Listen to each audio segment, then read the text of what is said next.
Hello everyone, स्वागत है एक बार फिर से आप सभी का आपके अपने YouTube channel state PCS hub में। आप सबके लिए एक बहुत बड़ी खुशखबरी है कि आपका जो आरओ का एग्ज़ाम डेट था, री एग्ज़ाम डेट, वो आ गया है। और एग्ज़ाम कब होगा आपका? तो आपका एग्ज़ाम जो है यह 27 जुलाई को निर्धारित किया गया है। तो 27 जुलाई को आपको एग्ज़ाम होना है और आपके पास 4 मंथ का समय है, यानी कि 4 महीने आपके पास शेष हैं। उसमें आपको जीएस भी तैयार करना है, हिंदी भी तैयार करना है और साथ ही साथ जीएस में जो एक मेजर पोर्शन है करंट अफेयर, उसको भी तैयार करना है। तो इस वजह से अब अच्छे से तैयारी में लग जाइए। और 4 महीने का समय है, समय बीतते हुए टाइम नहीं लगता, और इसलिए अच्छे से प्रिपरेशन करिए, टेस्ट सीरीज वगैरह लगाइए, प्रैक्टिस करिए। तो इसी क्रम में आज ही हम जो है new pattern based R O test series लाए हैं, जो कि 8वां टेस्ट है। और अब आपको पता ही होगा कि अब ये जो पेपर होगा, वैसे पहले होता था कि फर्स्ट मीटिंग में आपका जो होता था जीएस का पेपर होता था, जिसमें कितने प्रश्न रहते थे? 140। तो ये प्रश्न अभी भी 140 ही रहेंगे, लेकिन पेपर जो है हिंदी में जो 60 प्रश्न होते थे, और वो कुछ टाइम का गैप दे करके आपको दोपहर में सेकंड मीटिंग में होता था वो पेपर 1 घंटे का। तो अब वो पेपर भी जो है जीएस का 2 घंटे का और हिंदी का 1 घंटे का पेपर जोड़ करके 3 घंटे समय कर दिया गया है। तो आपका जो पेपर होगा 9:30 से 12:30 बजे तक आपका पेपर कराया जाएगा। एक चीज़ ये बहुत अच्छा हो गया कि जब कभी सेंटर जाता है बाहर, तो क्या होता है कि कभी कभी होता है कि बैठने का जगह नहीं रहता है, तो वहाँ पे बच्चों को बहुत प्रॉब्लम होती है दूसरा पेपर देते टाइम। धूप वगैरह से भी परेशान हो जाते हैं लोग। खैर, ये तो मौसम के ऊपर होता है। लेकिन ये चीज़ अच्छा हुआ है कि आपका पेपर में जो गैप था वो ख़त्म हो गया है। हाँ, और दूसरी बात थी कि आपका जो पेपर होता है सेकंड पेपर हिंदी का, 60 नंबर का ये पेपर रहता है और 60 क्वेश्चन भी इसमें रहते हैं। एक क्वेश्चन 1 नंबर का होता है। तो इसमें आप जो है इसको मैक्सिमम 45 मिनट में आता रहता है, तो इंसान कर लेता है। तो आपका 15 मिनट जो बचेगा अब ना, वो किस में ऐड हो जाएगा? तो जीएस में। जैसे जीएस में 140 प्रश्न रहते हैं और साथ ही लेंदी प्रश्न, जो अब पैटर्न चेंज हो रहा है तो प्रश्न लेंदी आते हैं, तो पढ़ने में टाइम ज़्यादा लगता है। तो इस वजह से अब जो आपका टाइम शेष बच जाएगा वो आप जीएस में कवर कर लेंगे। तो ये एक इसका बेनिफिट है। तो चलिए आगे बढ़ते हैं और स्टार्ट करते हैं अपना ये टेस्ट सीरीज। बिल्कुल ये हूबहू जो है न्यू पैटर्न पर ही बेस्ड है ये टेस्ट सीरीज। तो इसको आप लोग सॉल्व करिएगा और साथ ही कमेंट सेक्शन में बताइएगा कि आपके कितने क्वेश्चन यहाँ पे सही हो रहे हैं। तो ये आज इसको हम सॉल्व करेंगे। इसके पहले हमने 7 टेस्ट सॉल्व किया है और आप इसको ज़रूर सॉल्व करिए, क्योंकि पेपर को आप अभी देखिए, अभी जो आप 11 फरवरी को पेपर दिए थे उसमें दोनों मीटिंग पेपर था आपका। तो अभी जो न्यू पैटर्न आया है, इसको आप टेस्ट सीरीज के बेसिस पे इसका आंकड़ा लगा सकते हैं कि पेपर कैसे आएगा। तो यहाँ पे इसको सॉल्व करेंगे। तो यदि आप चैनल पे नए हैं तो चैनल को प्लीज़ सब्सक्राइब कर लीजिए, साथ ही बेल आइकन को प्रेस कर लीजिए, ताकि कोई भी वीडियो चैनल पे अपलोड हो तो सबसे पहले नोटिफिकेशन आपको प्राप्त हो। साथ ही वीडियो को लाइक एवं शेयर करना ना भूलिएगा। तो चलिए स्टार्ट करते हैं अपना ये टेस्ट सीरीज। तो यहाँ पे पहला प्रश्न है कि हाल ही में निम्नलिखित में से किस मंत्रालय ने नमो ड्रोन दीदी योजना शुरू की है? गृह मंत्रालय, पर्यटन मंत्रालय, महिला बाल विकास मंत्रालय या फिर कृषि एवं किसान कल्याण मंत्रालय? तो इसका जो यहाँ पे सही आंसर हो जाएगा, यह हो जाएगा कृषि एवं किसान कल्याण मंत्रालय द्वारा कौन सी योजना शुरू की गई है? तो नमो ड्रोन दीदी योजना शुरू की गई। अब इसके बारे में थोड़ा सा जान लेते हैं। तो कृषि एवं किसान कल्याण मंत्रालय द्वारा 1261 करोड़ रुपए के कुल बजट के साथ नमो दीदी ड्रोन योजना शुरू की गई है। इसका उद्देश्य जो है 24-25 और 25-26 के बीच 14,500 चयनित महिला स्वयं सहायता समूहों को सशक्त बनाना। इस पहल से कृषि दक्षता में वृद्धि, महिला उद्यमिता को समर्थन और ग्रामीण क्षेत्रों में आधुनिक कृषि तकनीकों को बढ़ावा मिलने की आशा है। तो ऑप्शन डी यहाँ पे बिल्कुल सही आंसर हो जाएगा। नेक्स्ट प्रश्न है, कथन कारण से संबंधित प्रश्न है। कथन है कि आईआईटी दिल्ली को 10वें भारत अंतर्राष्ट्रीय विज्ञान महोत्सव 2024 के मेजबान के रूप में चुना गया। कारण क्या है कि 10वें भारत अंतर्राष्ट्रीय विज्ञान महोत्सव का विषय भारत को विज्ञान एवं प्रौद्योगिकी द्वारा संचालित वैश्विक विनिर्माण केंद्र में बदलना है। तो उपरोक्त कथनों के आलोक में नीचे दिए गए विकल्पों में से सबसे उपयुक्त उत्तर चुनिए। तो कौन सा यहाँ पे सबसे उपयुक्त उत्तर है? तो इसका जो सबसे उपयुक्त उत्तर हो जाएगा, यह हो जाएगा ऑप्शन डी। यानी कि कथन यहाँ पे, कथन 1 जो है यहाँ सत्य है, कथन 2 यहाँ पे सत्य है। तो पहली बार जो है देश के पूर्वोत्तर क्षेत्र में इसका आयोजन किया जाएगा। तो यहाँ पे जो दिया हुआ है कि आईआईटी दिल्ली के 10वें सत्र में अंतर्राष्ट्रीय विज्ञान महोत्सव 2024 के मेजबान के रूप में चुना गया। तो यहाँ पे पहला कथन जो है यह असत्य है, सिर्फ यहाँ पे दूसरा कथन सत्य है। तो ऑप्शन डी इसका सही आंसर हो जाएगा। ऑप्शन डी यहाँ पे सही आंसर होगा, क्योंकि यहाँ पे जो दिया हुआ है आईआईटी दिल्ली को नहीं, आईआईटी गुवाहाटी को इसके 10वें भारत अंतर्राष्ट्रीय विज्ञान महोत्सव में शामिल किया गया है। तो यहाँ पे पहला कथन इसलिए गलत हो जाएगा। आईआईटी गुवाहाटी याद रखिएगा, इसको शामिल किया गया था। दूसरा कथन यहाँ पे कारण जो है यह सही है। तो इसका जो सही आंसर ऑप्शन डी हो जाएगा। नेक्स्ट प्रश्न है, हाल ही में भारत की जीडीपी में किस राज्य की हिस्सेदारी सबसे अधिक रही है? महाराष्ट्र, उत्तर प्रदेश, पंजाब या फिर गुजरात। तो किसकी हिस्सेदारी सबसे ज़्यादा रही है? तो महाराष्ट्र की जो है यहाँ पे सबसे ज़्यादा हिस्सेदारी रही है भारत के जीडीपी में। तो ऑप्शन ए यहाँ पे सही आंसर हो जाएगा। नेक्स्ट प्रश्न है, निम्नलिखित कथनों पर विचार कीजिए। पहला कथन है कि केंद्र सरकार ने वर्ष 2015 में हर साल 26 नवंबर को संविधान दिवस मनाने की घोषणा की थी। दूसरा कथन है कि वर्ष 2024 में 10वां संविधान दिवस मनाया गया। तो यहाँ पे कौन सा कथन सही है? तो इसका जो सही आंसर हो जाएगा यह हो जाएगा आपका ऑप्शन डी, यानी कि दोनों कथन यहाँ पे बिल्कुल सही हैं। तो यहाँ पे संविधान दिवस के बारे में थोड़ा सा जानते हैं। तो संविधान अपनाने की 75वीं वर्षगांठ पर पुरानी संसद के सेंट्रल हॉल में 26 नवंबर को विशेष कार्यक्रम के दौरान राष्ट्रपति द्रौपदी मुर्मू ने संस्कृत और मैथिली में संविधान की प्रतियां जो है जारी की। इसके साथ ही यहाँ पे 2 किताबें भी जारी की गई हैं, जिसका नाम है भारतीय संविधान का निर्माण एक झलक, और दूसरी बुक का नाम है कि भारतीय संविधान का निर्माण और इसकी गौरवशाली यात्रा। तो संविधान सभा ने 26 नवंबर 1949 को भारत का संविधान जो है यह पारित किया था। तो यहाँ पे दोनों कथन बिल्कुल सही दिया हुआ है और ऑप्शन डी इसका सही आंसर हो जाएगा। नेक्स्ट प्रश्न है, निम्नलिखित में से कौन सा देश विश्व के पहले लकड़ी के उपग्रह का परीक्षण करने के लिए तैयार है? तो ये देश कौन सा है? तो ये देश कौन हो जाएगा आपका? जापान। ऑप्शन सी यहाँ पे सही आंसर हो जाएगा। तो जापानी वैज्ञानिक विश्व के पहले लकड़ी के उपग्रह का परीक्षण करने के लिए तैयार हैं। क्योटो विश्वविद्यालय और होम बिल्डर सुमितोमो फॉरेस्ट्री की एक टीम ने लिग्नोसेट, इस जो उपग्रह है लकड़ी का, उसका नाम क्या है? तो लिग्नोसेट इसका नाम है, इसको याद रखिएगा। कहाँ से संबंधित है ये? तो जापान का है, और लकड़ी का ये उपग्रह पहला देश है जिसने जो है विश्व का जिसने लकड़ी का उपग्रह बनाया है। तो यहाँ पे ऑप्शन सी इसका सही आंसर हो जाएगा, और लिग्नोसाइट इसका नाम याद रखिएगा। नेक्स्ट प्रश्न है, हाल ही में किस देश को अंतर्राष्ट्रीय सौर गठबंधन का अध्यक्ष चुना गया है? तो यहाँ पे अंतर्राष्ट्रीय सौर गठबंधन का अध्यक्ष जो है या भारत को चुना गया है। ऑप्शन बी यहाँ पे बिल्कुल सही आंसर हो जाएगा। तो भारत को 2026 तक, यानी कि 2026 तक 2 वर्षों के लिए अंतर्राष्ट्रीय सौर गठबंधन का अध्यक्ष चुना गया। फ्रांस को 2026 तक 2 वर्षों के लिए अंतर्राष्ट्रीय सौर गठबंधन का सह अध्यक्ष चुना गया है। तो अध्यक्ष कौन है? भारत। और सह अध्यक्ष कौन चुना गया है 2026 तक? तो फ्रांस को चुना गया। आशीष खन्ना IAS महानिदेशक के रूप में और डॉक्टर अजय कुमार माथुर का स्थान लेंगे। वह 2025 में यह पदभार संभालेंगे। तो यहाँ पे पदभार किसने संभाल लिया है अब? तो आशीष खन्ना जो कि एक IAS अधिकारी हैं, और किनका स्थान इन्होंने ग्रहण किया है? तो अजय माथुर इसके पहले थे। तो ऑप्शन बी यहाँ पे सही आंसर हो जाएगा। नेक्स्ट प्रश्न है, क्लाइमेट चेंज परफॉर्मेंस इंडेक्स यानी कि CCPI 2025 के संदर्भ में निम्नलिखित कथनों पर विचार कीजिए। पहला कथन है कि इसे संयुक्त राष्ट्र पर्यावरण कार्यक्रम यानी कि UNEP द्वारा जारी किया गया था। दूसरा कथन है कि भारत ने इस सूचकांक में शीर्ष 10 में अपनी स्थिति कायम रखी है। उपयुक्त कथनों में से कौन सा कथन सही है यहाँ? तो इसका जो सही आंसर हो जाएगा यह हो जाएगा ऑप्शन ए। केवल दूसरा कथन यहाँ पे सही है, पहला कथन सही नहीं है।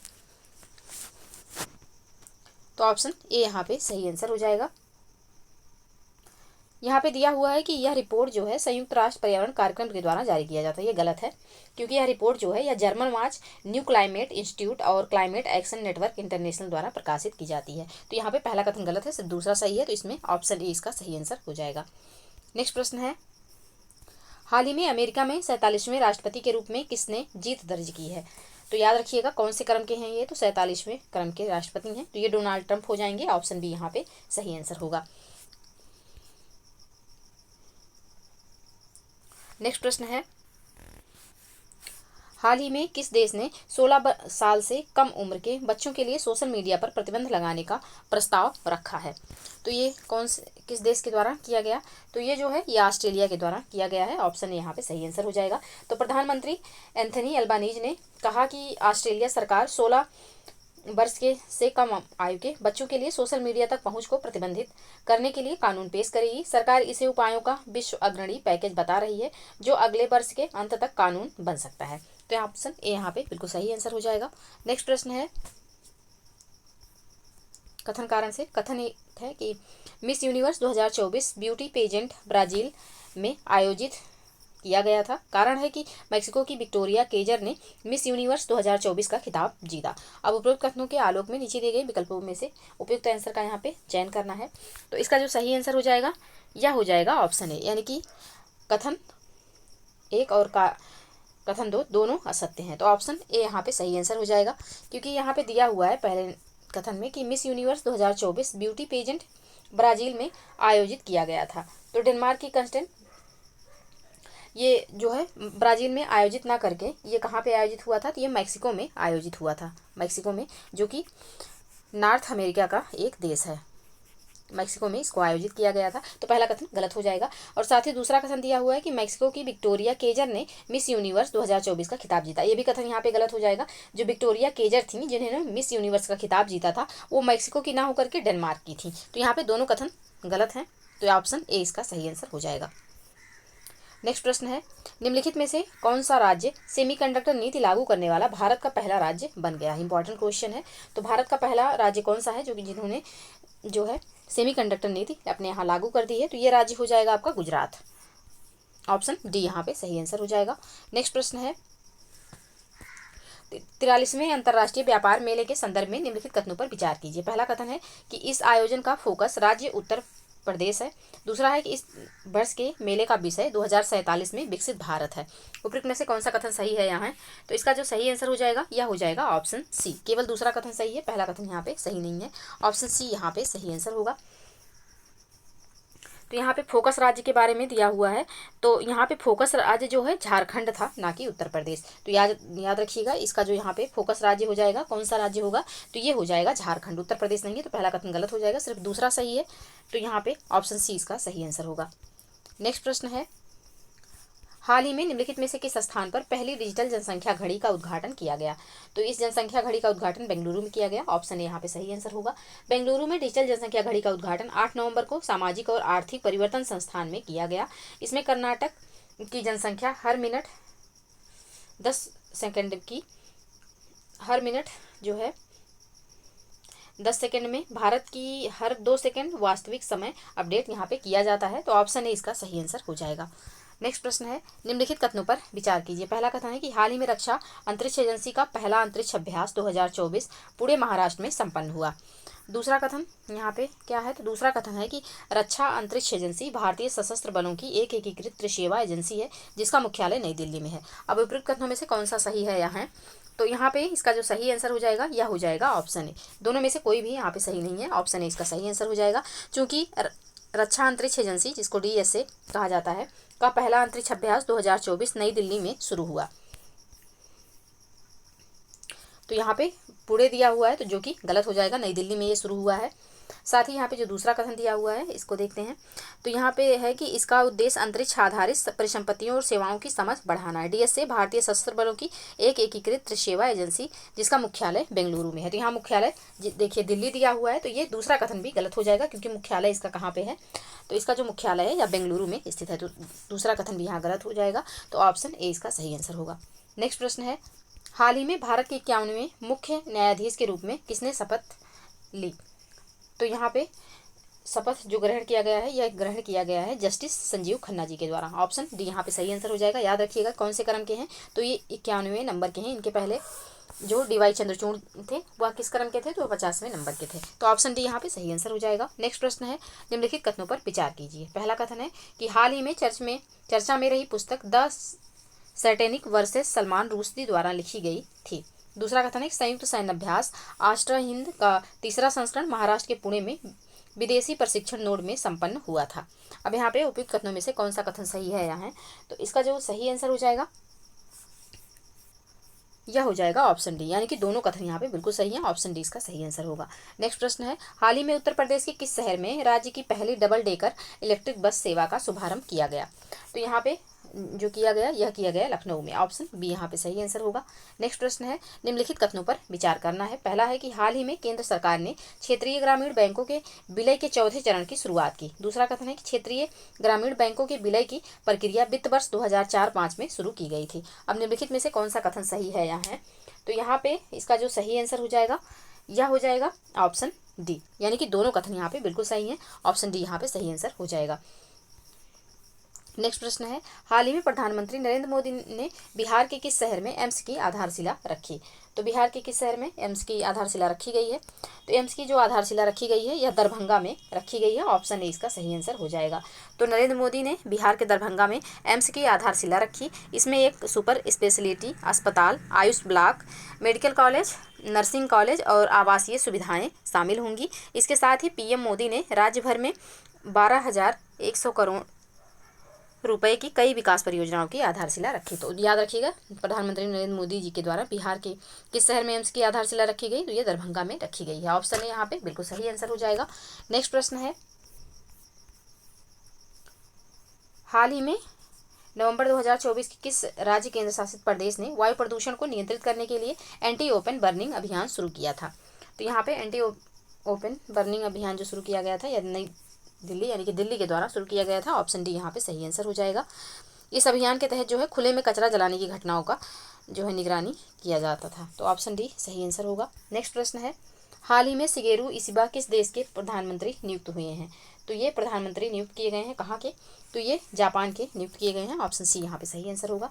नेक्स्ट प्रश्न है, निम्नलिखित कथनों पर विचार कीजिए। पहला कथन है कि हाल ही में film sunflowers were first ones to know ने लाइव एक्शन शॉर्ट फिल्म श्रेणी में 2025 के ऑस्कर के लिए अर्हता हासिल की है। दूसरा कथन है कि sunflowers were first ones to know film का निर्देशन चिदानंद एस नाइक ने किया है। तो कौन सा यहाँ पे कथन सही है हो जाएगा? दोनों कथनों में से कौन सा कथन यहाँ पे सही है? तो इसका जो सही आंसर हो जाएगा यह हो जाएगा ऑप्शन ए। 1 और 2 दोनों कथन यहाँ पे सही है, तो ऑप्शन ए बिल्कुल सही आंसर होगा।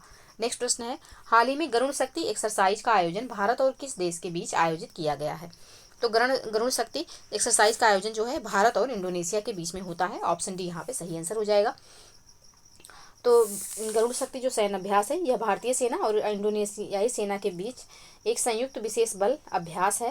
और इसका जो ये 9वां संस्करण है ये 12 नवंबर को इंडोनेशिया के सीजंगतुंग के मोकोपासस में संपन्न हुआ। इस अभ्यास में इंडोनेशिया में भारत के राजदूत संदीप चक्रवर्ती ने भी भाग लिया था। तो ऑप्शन डी यहाँ पे सही आंसर हो जाएगा।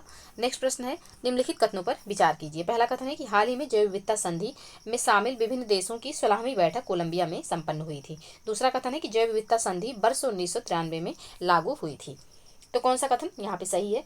तो यहाँ पे जो है दोनों कथन बिल्कुल सही है। ऑप्शन सी यहाँ पे सही आंसर हो जाएगा। इसको याद रखिएगा कि इस जो 16वीं बैठक हुई कहाँ पे हुई है? कोलंबिया में हुई है। और ये जैव विविधता संधि जो है कब से लागू हुई थी? 1993 से। तो ऑप्शन सी यहाँ पे बिल्कुल सही आंसर हो जाएगा। नेक्स्ट प्रश्न है, हाल ही में भारत ने किस देश को आकाश हथियार प्रणाली का पहला बैच भेजा है? तो ये भेजा गया है कहाँ पे? तो आर्मेनिया को भेजा गया है। ऑप्शन सी यहाँ पे सही आंसर हो जाएगा। तो स्वदेशी रूप से विकसित और निर्मित सतह से हवा में मार करने वाली मिसाइल प्रणाली आकाश का पहला बैच जो है यह आर्मेनिया को भेज दिया गया है। इसको याद रखिएगा कि आकाश क्या है? तो आकाश जो है यह स्वदेशी रूप से निर्मित सतह से हवा में मार करने वाली मिसाइल प्रणाली है। ऑप्शन सी यहाँ पे सही आंसर हो जाएगा। नेक्स्ट प्रश्न है, हाल ही में अर्थशास्त्री विवेक देवराय का 69 वर्ष की आयु में निधन हो गया। उनके संदर्भ में निम्नलिखित कथनों पर विचार कीजिए। पहला कथन है, वे 2015 से 2019 तक सरकार के थिंक टैंक नीति आयोग के उपाध्यक्ष रह चुके हैं। दूसरा कथन है, उन्हें वर्ष 2015 में पद्मश्री से भी सम्मानित किया गया था। उपयुक्त कथनों में से कौन सा या से सही है यहाँ? तो इसका जो सही आंसर हो जाएगा यह हो जाएगा ऑप्शन ए। केवल पहला कथन सही है, दूसरा कथन यहाँ पे सही नहीं है, क्योंकि यहाँ पे जो दिया हुआ है कि 2015 में उन्हें पद्मश्री से सम्मानित किया गया था, तो ये कथन यहाँ पे गलत है। उन्हें वर्ष 2015 में पद्मश्री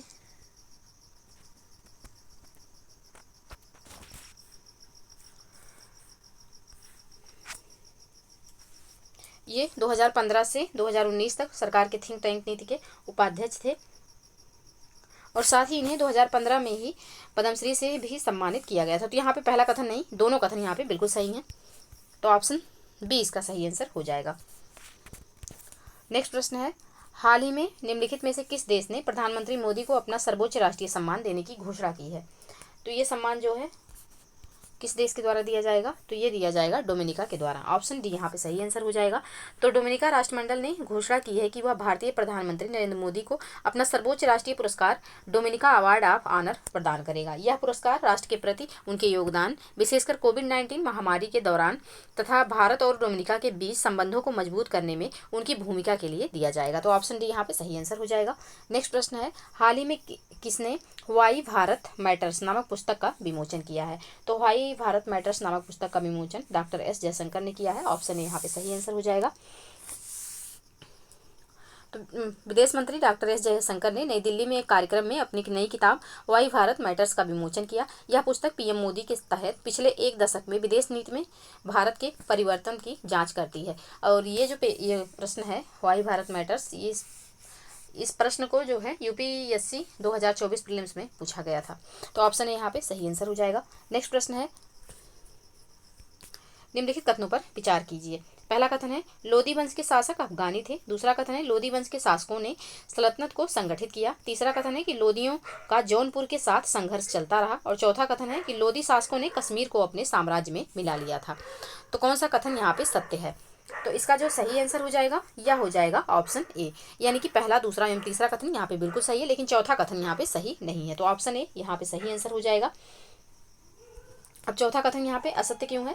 तो लोदी शासकों ने कश्मीर को अपने साम्राज्य में शामिल करने में सफलता जो है यह प्राप्त नहीं की थी। तो चौथा कथन गलत हो जाएगा, सिर्फ पहला, दूसरा एवं तीसरा कथन सही है। तो ऑप्शन ए सही आंसर हो जाएगा। नेक्स्ट प्रश्न है निम्नलिखित यात्रियों के पधारने का क्या अनुक्रम है? तो यहाँ पे जो यात्री आए थे इनका सही अनुक्रम क्या हो जाएगा? तो यहाँ पे इनका जो सही अनुक्रम होगा यह हो जाएगा, सबसे पहले कौन आए? तो सबसे पहले यहाँ पे हो जाएगा, हाँ, तो सबसे पहले कौन आएंगे? तो सबसे पहले अलबरूनी, उसके बाद इब्न बतूता जो कि इसके काल में तो तुगलक वंश में आया था। अलबरूनी जो है महमूद गजनवी के साथ, और साथ ही फिर दूसरे नंबर पर ट्रेवेनियर आ जाएगा, और फिर चौथे नंबर पे मनुची। तो इसका जो सही कूट हो जाएगा यह हो जाएगा 3 1 2 4। 3 1 2 4 किस ऑप्शन में है? तो ऑप्शन बी में यहाँ पे दिया हुआ है। ऑप्शन बी इसका सही आंसर हो जाएगा। नेक्स्ट प्रश्न है निम्नलिखित में से कौन सा युग्म सुमेलित नहीं है? एक तरफ पेशवा दिया हुआ है, दूसरी तरफ उनका क्षेत्र दिया हुआ है, तो कौन सा इसमें से सही सुमेलित नहीं है ये देखना है। गायकवाड़, बड़ौदा, होलकर, इंदौर, भोसले, नागपुर, सिंधिया, जोधपुर। तो यहाँ पे कौन सही सुमेलित नहीं है? तो जो सिंधिया का यहाँ पे जोधपुर दिया हुआ है यह सही सुमेलित नहीं है। सिंधिया जो कहाँ से संबंधित है? तो सिंधिया जो थे यह ग्वालियर से संबंधित थे। तो सिंधिया ग्वालियर से संबंधित है, ना कि जोधपुर से। बाकी गायकवाड़, बड़ौदा बिल्कुल सही है। होलकर इंदौर से संबंधित थे, और भोसले जो है यह नागपुर से संबंधित थे, और सिंधिया जो थे ये ग्वालियर से संबंधित है। चूंकि यहाँ पे ग्वालियर नहीं दिया है तो ऑप्शन डी यहाँ पे सही आंसर हो जाएगा प्रश्न के अनुसार। नेक्स्ट प्रश्न है दिल्ली की राजधानी पर अफगान शासकों के शासन का निम्नलिखित में से कौन सा सही कालानुक्रम है? तो यहाँ पे इनका कालानुक्रम पूछा गया है। तो यहाँ पे सबसे पहले बहलोल खान लोदी, फिर सिकंदर शाह, और फिर इब्राहिम लोदी हो जाएगा यहाँ पे। तो ऑप्शन सी में जो सीक्वेंस दिया हुआ है ये बिल्कुल सही है। तो ऑप्शन सी इसका सही आंसर हो जाएगा। नेक्स्ट प्रश्न है सुमेलित कीजिए। एक तरफ वास्तुशैली है, दूसरी तरफ संबद्ध राजवंश दिया हुआ है। अब इनको सुमेलित करना है।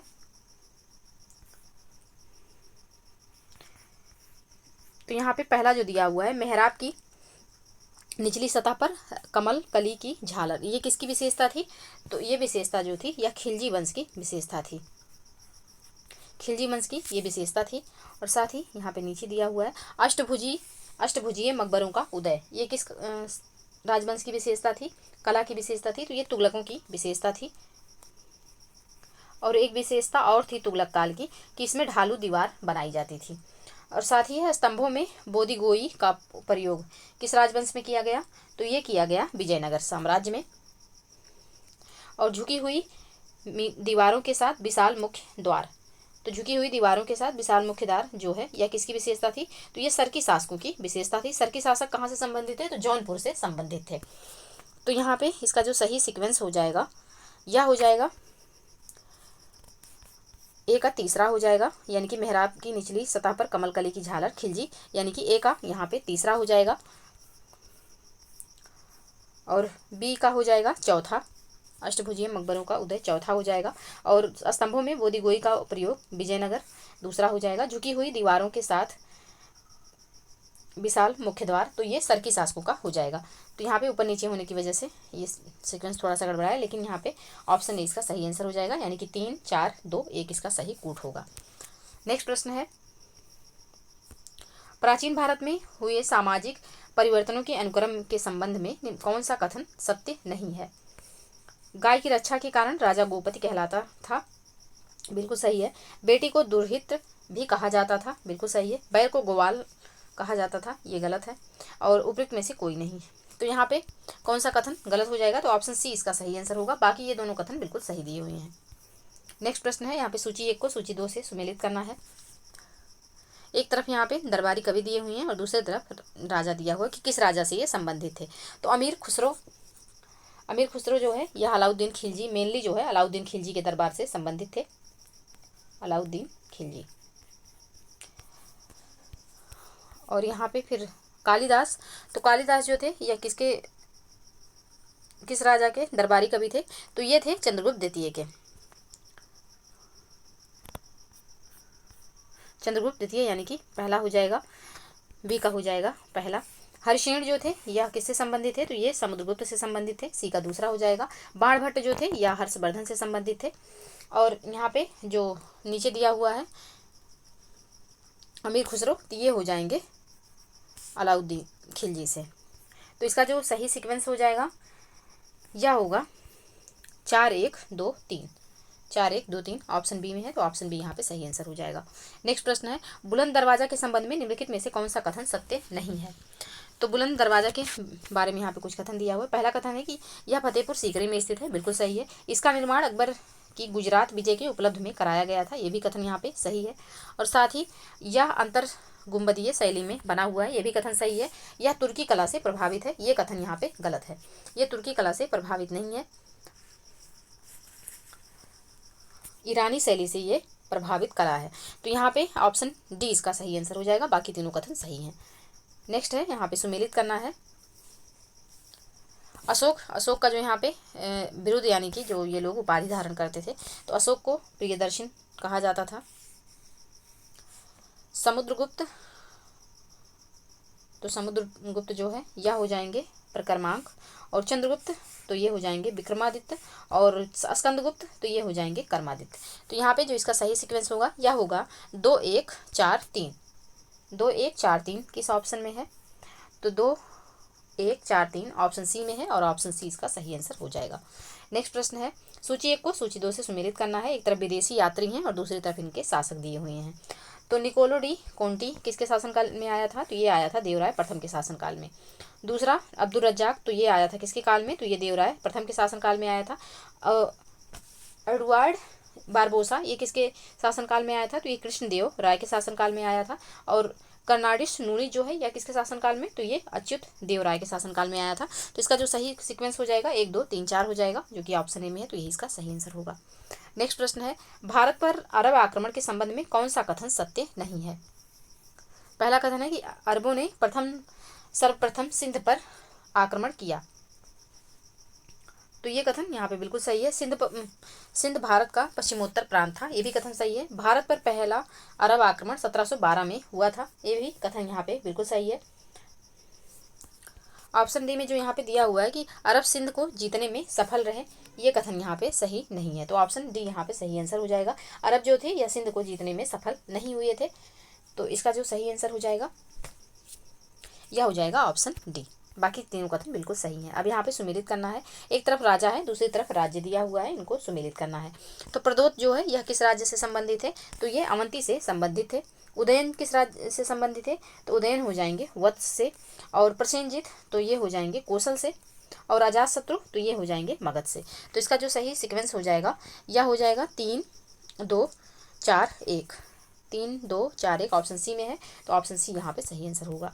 नेक्स्ट प्रश्न है, निम्नलिखित में से कौन सा युग्म सुमेलित नहीं है? कौन सा युग्म यहाँ पे सुमेलित नहीं है? ताम्रपाषाणिक स्थल दिया हुआ है, दूसरी तरफ अवस्थिति यानी कि किस राज्य में वे स्थित हैं ये दिया गया है। तो यहाँ पे इनाम गांव महाराष्ट्र बिल्कुल सही है। पांडु राजा दिवी उड़ीसा दिया हुआ है। तो पांडु राजा दिवी जो है यह उड़ीसा में नहीं पश्चिम बंगाल में स्थित है। पश्चिम बंगाल के वर्धमान जिले में ये स्थित है। पश्चिम बंगाल के वर्धमान जिले में, याद रखिएगा। सिनुआर जो है यह बिहार में स्थित है, बिल्कुल सही है। और नरहन जो है यह उत्तर प्रदेश में स्थित है, ये भी बिल्कुल सही सुमेलित है। जो यहाँ पे सही सुमेलित नहीं है यह है ऑप्शन बी, क्योंकि पांडु राजा दिवी जो है यह पश्चिम बंगाल के वर्धमान जिले में स्थित है, ना कि उड़ीसा में। तो ऑप्शन बी यहाँ पे सही आंसर हो जाएगा। बाकी तीनों ऑप्शन यहाँ पे बिल्कुल सही सुमेलित है। नेक्स्ट प्रश्न है, ईसा पूर्व दूसरी सदी के मध्य में किस चोल राजा ने श्रीलंका पर विजय प्राप्त की थी? तो यहाँ पे श्रीलंका पर विजय एलारा नामक चोल राजा ने प्राप्त की थी। तो ऑप्शन ए यहाँ पे सही आंसर हो जाएगा। नेक्स्ट प्रश्न है, निम्नलिखित में से कौन सा युग्म सुमेलित नहीं है? पहला है व्यापारिक केंद्र, दूसरी तरफ यहाँ पे अवस्थिति दिया हुआ है, तो कौन सा इसमें सही सुमेलित नहीं है? करीमनगर, तमिलनाडु। तो करीमनगर जो है यह तेलंगाना में स्थित है, यह तमिलनाडु में नहीं है। तेलंगाना जो कि एक नया राज्य बना था 2014 में, इसमें स्थित है। कौन सा क्षेत्र यहाँ पे? व्यापारिक क्षेत्र, तो करीमनगर। तो ये यहाँ पे सही सुमेलित नहीं है, और चूंकि प्रश्न में यही पूछा गया है तो ऑप्शन इसका सही आंसर हो जाएगा। बाकी तीनों कथन बिल्कुल सही सुमेलित हैं। नेक्स्ट प्रश्न है, निम्नलिखित में से कौन सा युग्म सुमेलित नहीं है? एक तरफ लेखक है और दूसरी तरफ दी हुई है पुस्तक। कृष्णदेवराय, आमुक्तमाल्यद, पंपा मनुचरित, धुर्जटी, श्री कलहस्तीश्वर महात्म्य, रन्ना गदायुद्ध। तो कौन सा इसमें सही सुमेलित नहीं है? तो इसका जो सही आंसर हो जाएगा, जो यहाँ पे ऑप्शन बी पंपा मनुचरित दिया हुआ है, यह सही सुमेलित नहीं है। मनुचरित के रचनाकार जो है यह पंपा ना होकर के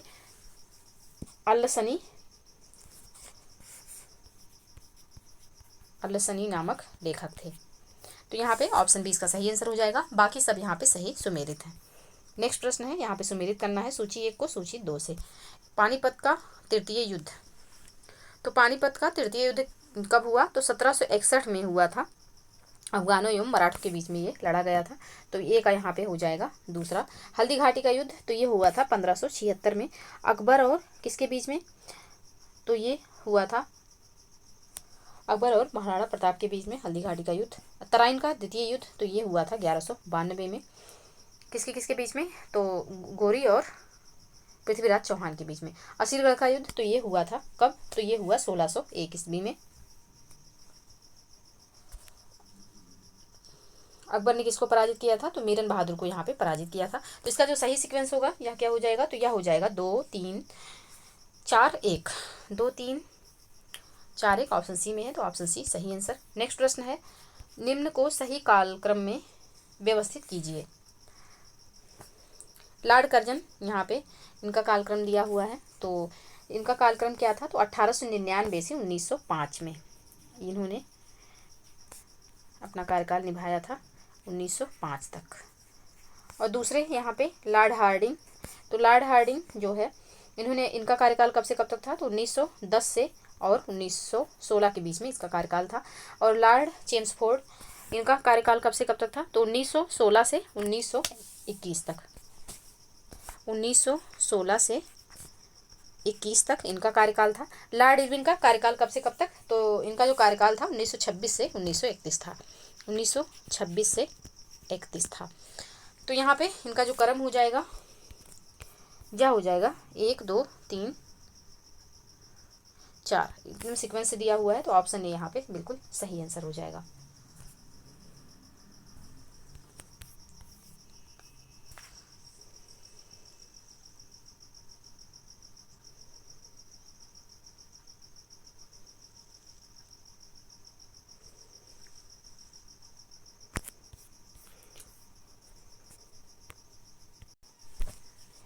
सॉरी, यहाँ पे इसका जो सही सीक्वेंस होगा यह हो जाएगा 1 3 2 4, यानी कि सबसे पहले लॉर्ड कर्जन आया, और उसके बाद लॉर्ड हार्डिंग, और फिर लॉर्ड चेम्सफोर्ड, और फिर आएगा लॉर्ड इरविन। तो यहाँ पे 1 2 3 4 ना होकर के 1 3 2 4 इसका सही सीक्वेंस होगा। क्योंकि यहाँ पे ऑप्शन में कोई कूट ऐसा नहीं दिया हुआ है, तो इसको आप लोग जानते रहिएगा, ये इसका सही सीक्वेंस होगा। नेक्स्ट प्रश्न है, यहाँ पे सूची 1 को सूची 2 से सुमेलित करना है। एक तरफ सम्राट है, दूसरी तरफ इनका मकबरा दिया हुआ है। तो यहाँ पे बाबर का मकबरा कहाँ है? तो काबुल में। और अकबर का मकबरा कहाँ पे? तो इनका मकबरा सिकंदरा में स्थित है। जहांगीर का मकबरा तो ये लाहौर में है। और शाहजहां का मकबरा, तो शाहजहां का जो मकबरा है ये आगरा में स्थित है। तो इसका जो सही कूट होगा 3 4 1 2 हो जाएगा। 3 4 1 2 ऑप्शन सी में है, तो ये इसका सही आंसर होगा। नेक्स्ट प्रश्न है, यहाँ पे सूची 1 को सूची 2 से सुमेलित करना है। एक तरफ यहाँ पे समाचार पत्र और दूसरी तरफ यहाँ पे संस्थापक का नाम दिया हुआ है, और इनको सुमेलित करना है। तो यहाँ पे दैनिक आज के संस्थापक कौन थे? तो इसके जो संस्थापक थे ये थे शिव प्रसाद गुप्त, ये का हो जाएगा चौथा। और साथ ही द लीडर के कौन हो जाएंगे? तो यहाँ पे द लीडर के जो हो जाएंगे या हो जाएंगे मदन मोहन मालवीय जी। तो यहाँ पे तीसरा हो जाएगा द नेशनल हेराल्ड के कौन हो जाएंगे, तो ये हो जाएंगे जवाहरलाल नेहरू। और साथ ही द पायनियर के कौन हो जाएंगे, तो जॉर्ज एलन हो जाएंगे, यानी कि डी का 1 हो जाएगा। तो इसका जो सही सीक्वेंस होगा यह हो जाएगा 4 3 2 1। 4 3 2 1 ऑप्शन ए में है, तो इसका सही आंसर हो जाएगा। नेक्स्ट प्रश्न है नीचे दी गई घटनाओं को उनके कालक्रम में व्यवस्थित कीजिए। पहला है यहाँ पे घटना द्वितीय विश्व युद्ध का आरंभ। कब हुआ द्वितीय विश्व युद्ध का आरंभ, तो 1 सितंबर 1939 से हुआ। भारत छोड़ो आंदोलन का इसका जो आरंभ है कब से हुआ, तो भारत छोड़ो आंदोलन का जो आरंभ है यह हुआ 8 अगस्त 1942 को। क्रिप्स मिशन कब आया, तो क्रिप्स मिशन जो है यह 22 मार्च 1942 को आया। और साथ ही द्वितीय विश्व युद्ध की समाप्ति कब हुई, तो 19 अगस्त 1945 में हुई। तो इसका जो सही सीक्वेंस हो जाएगा यह हो जाएगा 1 3 2 4 1 3 2 4 इसका सही सीक्वेंस होगा। तो यहाँ पे ऑप्शन बी में दिया हुआ है, तो ऑप्शन बी इसका सही आंसर होगा। नेक्स्ट प्रश्न है निम्नलिखित कथनों पर विचार कीजिए। गवर्नमेंट ऑफ इंडिया एक्ट 1935 में प्रांतीय सुशासन का उपबंध था। दूसरा कथन है एक संघीय न्यायालय यानी कि फेडरल कोर्ट की स्थापना का उपबंध था। तीसरा कथन है कि केंद्र में अखिल भारत संघ का उपबंध था। उपयुक्त कथनों में से कौन सा कथन सही है यहाँ, तो इसका जो सही आंसर हो जाएगा यह हो जाएगा ऑप्शन डी, यानी कि तीनों कथन बिल्कुल सही हैं। किसके बारे में, तो भारत सरकार अधिनियम 1935 के बारे में। ऑप्शन डी यहाँ पे बिल्कुल सही आंसर हो जाएगा। नेक्स्ट प्रश्न है नीचे दिए गए वक्तव्यों में से जिनमें एक को जो है कथन और दूसरे को कारण कहा गया है। कथन है कि भारत में सूफियों के चिश्ती धर्मसंघ का प्रवर्तक और सर्वप्रमुख व्यक्ति ख्वाजा मोइनुद्दीन चिश्ती हैं। कारण क्या है कि चिश्ती धर्मसंघ ने अपना नाम अजमेर में स्थित ग्राम चिश्त से लिया है। अब ऊपर के दोनों वक्तव्यों में के संदर्भ में निम्नलिखित में से कौन सा सही है या है, तो यहाँ पे कौन सा इसमें सही हो जाएगा, तो इसका जो सही आंसर हो जाएगा यह हो जाएगा ऑप्शन सी, यानी कि कथन एक सही है बट कारण यहाँ पे गलत है। तो ऑप्शन सी इसका सही आंसर हो जाएगा। नेक्स्ट प्रश्न है सूची 1 को सूची 2 से सुमेलित करना है। एक तरफ स्थान है और दूसरी तरफ अंग्रेजों द्वारा विलय का वर्ष दिया हुआ है। तो संभल को कब विलय किया गया, तो संभल को 1849 में किया गया। सतारा को कब विलय किया गया, तो 1848 में इसका विलय किया गया। अवध को तो 1856 में और झांसी को तो 1854 में किया गया। किसके द्वारा, तो लॉर्ड डलहौजी द्वारा, जो व्यवगत का सिद्धांत था उसके तहत। तो इसका जो सही सीक्वेंस होगा 2 1 4 3 हो जाएगा। 2 1 4 3 ऑप्शन बी में है, तो ऑप्शन बी यहाँ पे बिल्कुल सही आंसर हो जाएगा। नेक्स्ट प्रश्न है निम्नलिखित घटनाओं पर विचार कीजिए। पहला है नील विद्रोह, संथाल विद्रोह, दक्कन दंगे और सिपाही विद्रोह। इन घटनाओं का सही कालानुक्रम है, तो इन घटनाओं का जो सही कालानुक्रम है क्या हो जाएगा, तो देखिए संथाल विद्रोह कब हुआ, तो 1855 से 56 में हुआ था। 1855 से 56 में हुआ संथाल विद्रोह। नील विद्रोह कब हुआ, तो 1859 जो है 59 से 60 में हुआ नील विद्रोह। 1859 से और 60 में हुआ था नील विद्रोह। और दक्कन दंगे कब हुए, तो ये हुए 1875 में। और नील विद्रोह और सिपाही विद्रोह कब हुआ, तो ये हुआ 1857 में। तो इसका जो सही सीक्वेंस हो जाएगा यह क्या होगा, तो यह हो जाएगा 2 4 1 3। 2 4 1 3 ऑप्शन डी में है, तो ऑप्शन डी यहाँ पे सही आंसर हो जाएगा। नेक्स्ट प्रश्न है निम्नलिखित को उनके संगठन के आधार पर क्रमवार सजाइए। बॉम्बे एसोसिएशन, मद्रास महाजन सभा, इंडियन एसोसिएशन, इंडियन लीग।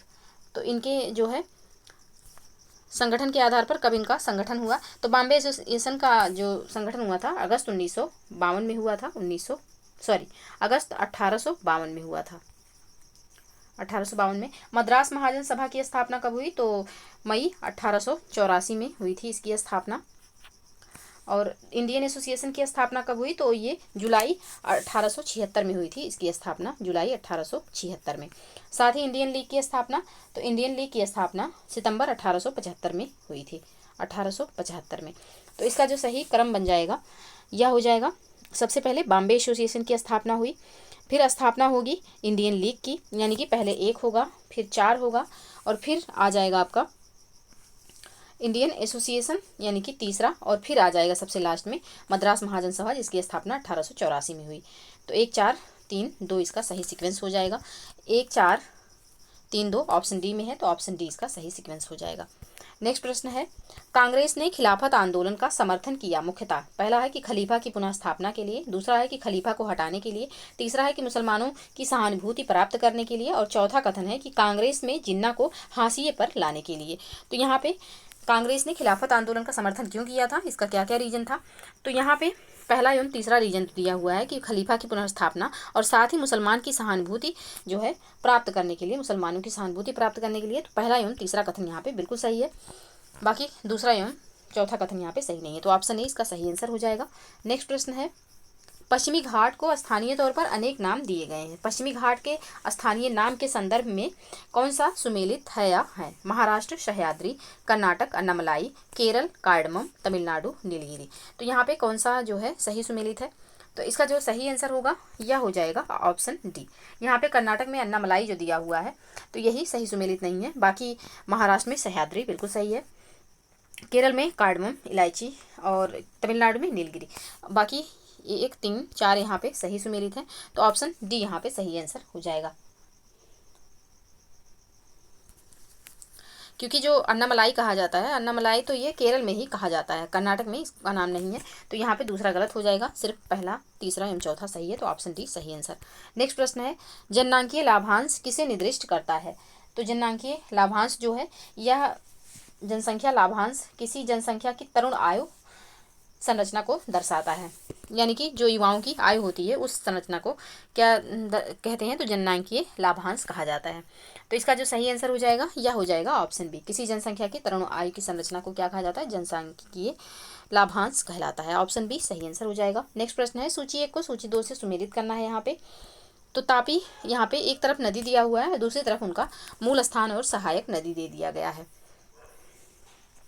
तो इनको सुमेलित करना है। तो तापी का जो उद्गम स्थल है कहाँ से है, तो ये हो जाएगा स्रोत जो है इसका सतपुड़ा हो जाएगा, ए का हो जाएगा पहला ही यहाँ पे, और साथ ही यहाँ पे नर्मदा का, और इसकी जो सहायक नदी है तापी की या पूर्णा और पंजारा है।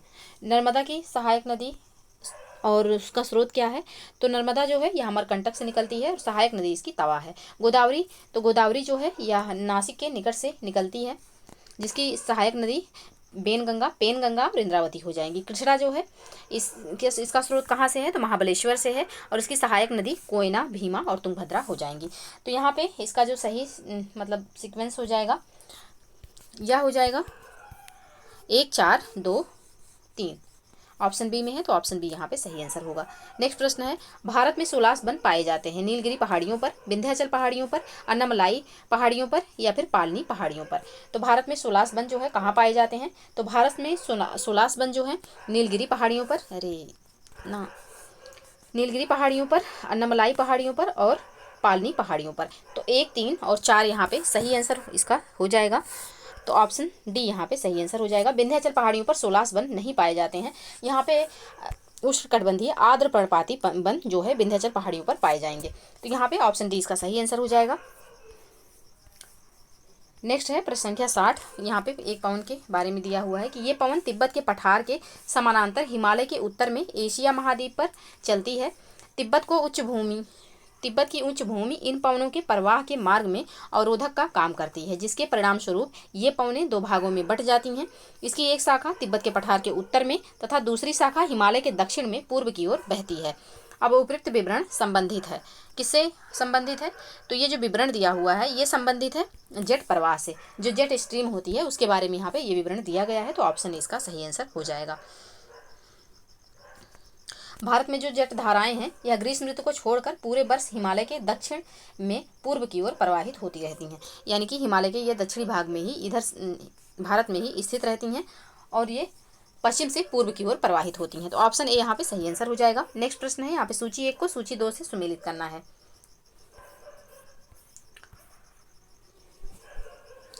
सूची 1 को यहाँ पे सूची 2 से सुमेलित करना है।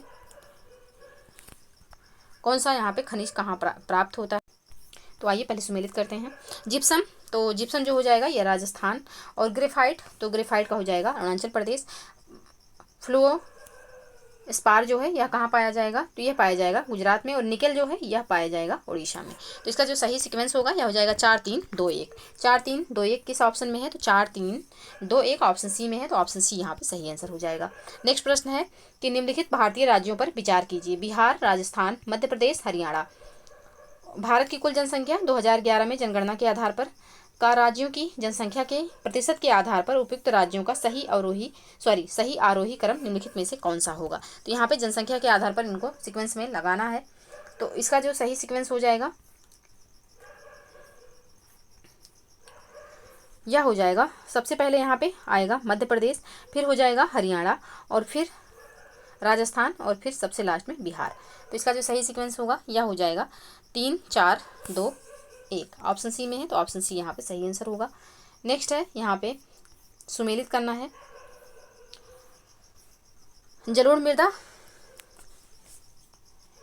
तो यहाँ पे जलोढ़ मृदा जो हो जाएगी इसका हो जाएगा पश्चिम में सतलुज नदी से लेकर पूर्व में ब्रह्मपुत्र घाटी तक जलोढ़ मृदा का निक्षेप है। लाल मृदा, तो लाल मृदा जो है इसका क्षेत्र कहाँ से कहाँ तक है।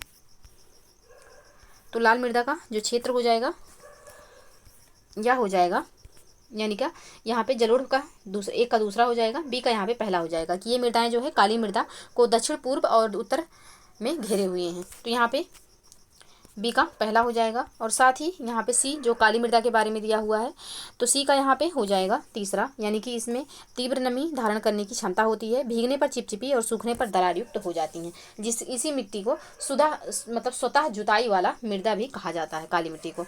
लेटराइट मृदा, तो ये जो है मौसमी वर्षा वाली उष्णकटिबंधीय जलवायु की विशिष्ट मृदाएं हैं। तो यहाँ पे इसका जो सही सिक्वेंस हो जाएगा यह हो जाएगा 2 1 3 4। ऑप्शन बी में है, ऑप्शन बी यहाँ पे सही आंसर होगा। नेक्स्ट है यहाँ पे एक तरफ क्षेत्र दिया हुआ है और दूसरी तरफ दिया हुआ है यहाँ पे स्थानांतरित कृषि का नाम। तो पश्चिमी घाट पर इसको किस नाम से जाना जाता है। तो पश्चिमी घाट पर इसको कुमारी के नाम से जाना जाता है, एक का चौथा हो जाएगा।